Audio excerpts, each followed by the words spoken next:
ప్రసంగి గ్రంథము 6వ అధ్యాయము 1వ వచనం నుంచి ఇలాగున వ్రాయబడి ఉన్నది. సూర్యుని క్రింద దురవస్థ మరి ఒకటి నాకు కనబడెను. అది మనుషులకు బహు విశేషముగా కలుగుచున్నది. ఏమనగా, దేవుడు ఒకనికి ధనధాన్య సమృద్ధిని ఘనతలను అనుగ్రహించును. అతడేమి కోరినను అది అతనికి తక్కువ కాకుండాను. అయినను దానిని అనుభవించుటకు దేవుడు వానికి శక్తి అనుగ్రహింపడు. అన్యుడు దాన్ని అనుభవించును, అది వ్యర్థముగాను గొప్ప దురవస్థగాను కనబడుచున్నది. ఒకడు 100 మంది పిల్లలను కని దీర్ఘాయుష్మంతుడై చిరకాలము జీవించినను అతడు సుఖానుభవము నెరుగకయు తగిన రీతిని సమాధి చేయబడకయు నిండిన ఎడల వాని గతి కంటే పడిపోయిన పిండము యొక్క గతి మేలని నేను అనుకుంటుని. అది లేమిడితో వచ్చి చీకటిలోనికి పోవును. దాని పేరు చీకటి చేత కమ్మబడను. అది సూర్యుని చూచినది కాదు, ఏ సంగతియు దానికి తెలియదు. అతని గతి కంటే దాని గతి నెమ్మది గలది. అటి వాడు 2000 సంవత్సరములు బ్రతికియు మేలు కానకయున్న ఎడల వాని గతి అంతే. అందరూ ఒక స్థలమునకే వెళ్ళుదురు కదా. మనుషుల ప్రయాసమంతయు వారి నోటికే కదా. అయినను వారి మనస్సు సంతుష్టి నొందదు.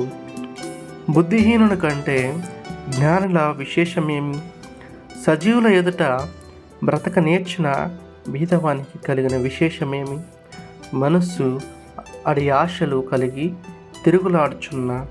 తిరుగులాడుట కన్నా ఎదుటనున్న దానిని అనుభవించుట మేలు. ఎదియు వ్యర్థమే, గాలికై ప్రయాసపడినట్టే. ముందున్నది బహుకాలం క్రిందనే తెలియబడిను. ఆయా మనుష్యులు ఎట్టివారగుదురో అది నిర్ణయమాయను.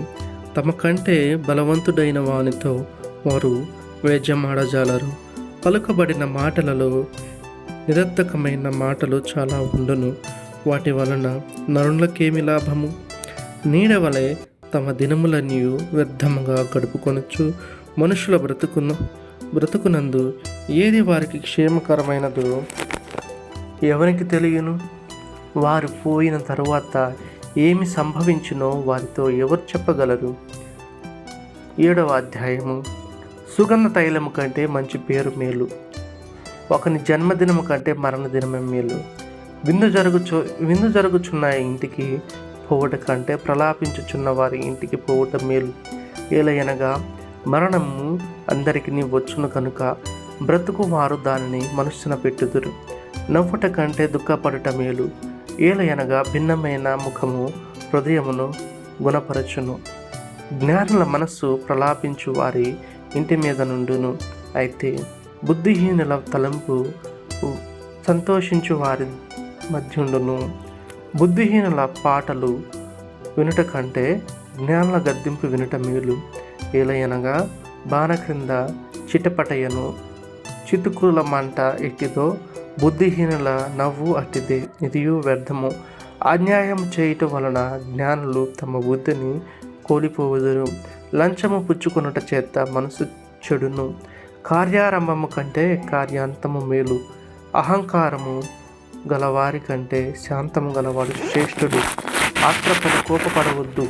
బుద్ధిహీనుల అంతరింద్రియముల యందు కోపము సుఖ నివాసము చేయును. ఈ దినము కంటే మునుపటి దినములు ఎలా క్షేమకరములు అని అడగవద్దు. ఈ ప్రశ్న వేయుట జ్ఞానయుక్తం కాదు. జ్ఞానము స్వాస్థ్యమంతా ఉపయోగము. సూర్యుని కింద బ్రతుకు వారికి ఇది లాభకరము. జ్ఞానము ఆశ్రయాస్పదము, ద్రవ్యము ఆశ్రయాస్పదము. అయితే జ్ఞానము దాన్ని పొందిన వారి ప్రాణమును రక్షించును. అదే జ్ఞానము వలన కలుగు లాభము. దేవుని క్రియలను ధ్యానించుము. ఆయన వంకరగా చేసిన దానిని ఎవడు చక్కపరచును? సుఖదినమునందు సుఖముగా నుండుము, ఆపద్దినమునందు యోచించుము. తాము చనిపోయిన తరువాత జరుగు దానిని నరులు తెలుసుకొనకుండానట్లు దేవుడు సుఖదినములను జతపరిచి ఉన్నాడు. నా వ్యర్థ సంచారముల కాలములో నేను వీటన్నిటినీ చుచ్చితిని. నీతిని అనుసరించి నశించిన నీతిమంతులు కలరు. దుర్మార్గుల ఇంటి చిరాయులై దుష్టులు కలరు. అధికముగా నీతిమంతుడవై విని ఉండకము, అధికముగా జ్ఞానివి కాకము. నిన్ను నీవేళ నాశనం చేసుకుందువు. అధికముగా దుర్మార్గపు పనులు చేయకము, బుద్ధిహీనముగా తిరగవద్దు. నీ కాలమునకు ముందుగా నీవేళ చనిపోవుదువు. నీవు దీనిని పట్టుకొని ఉండుటయు దానిని చేయి విడవకుండుటయు మేలు. దేవుని యందు భయభక్తులు కలవాడు వాటన్నిటినీ కొనసాగించును. పట్టణమందుండు 10 మంది అధికారుల కంటే జ్ఞానము గలవానికి జ్ఞానమే ఎక్కువైన ఆధారము. పాపము చేయక మేలు చేయుచుండు నీతిమంతుడు భూమి మీద ఒక్కడైనను లేడు. నీ పనివాడు నిన్ను శపించుట నీకు వినబడకుండానట్లు చెప్పుడు మాటలు లక్ష్య పెట్టకము. నీవును అనేక మారులు ఇతరులను శపించితివి, నీకే తెలిసి ఉన్నది కదా. అది అంతయు జ్ఞానము చేత నేను శోధించి చూచితిని. జ్ఞాన అభ్యాసము చేసుకుందునని నేను అనుకుంటుని, కానీ అది నాకు దూరమాయను.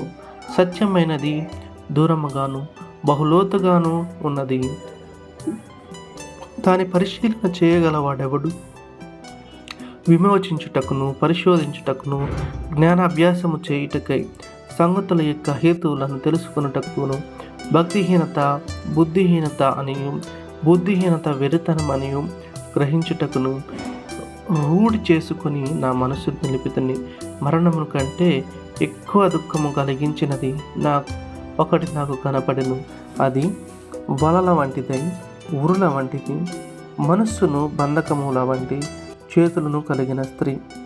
దేవుని దృష్టికి మంచివారైన వారు దానిని తప్పించుకొందరు, కానీ పాపాత్ములు దాని వలన పట్టబడుదురు. సంగతుల హేతు ఏమైనది కనుగొనుటకై నేను ఆయా కార్యములను తరచి చూడగా అది నాకు కనబడనని ప్రసంగి అయిన నేను చెప్పుచున్నాను. అయితే నేను తరచి చూచినను నాకు కనబడింది ఒకటి ఉన్నది. అదేదనగా 1000 మంది పురుషులలో నేనొకరిని చూచితిని, కానీ అంతమంది స్త్రీలలో ఒకతను చూడలేదు.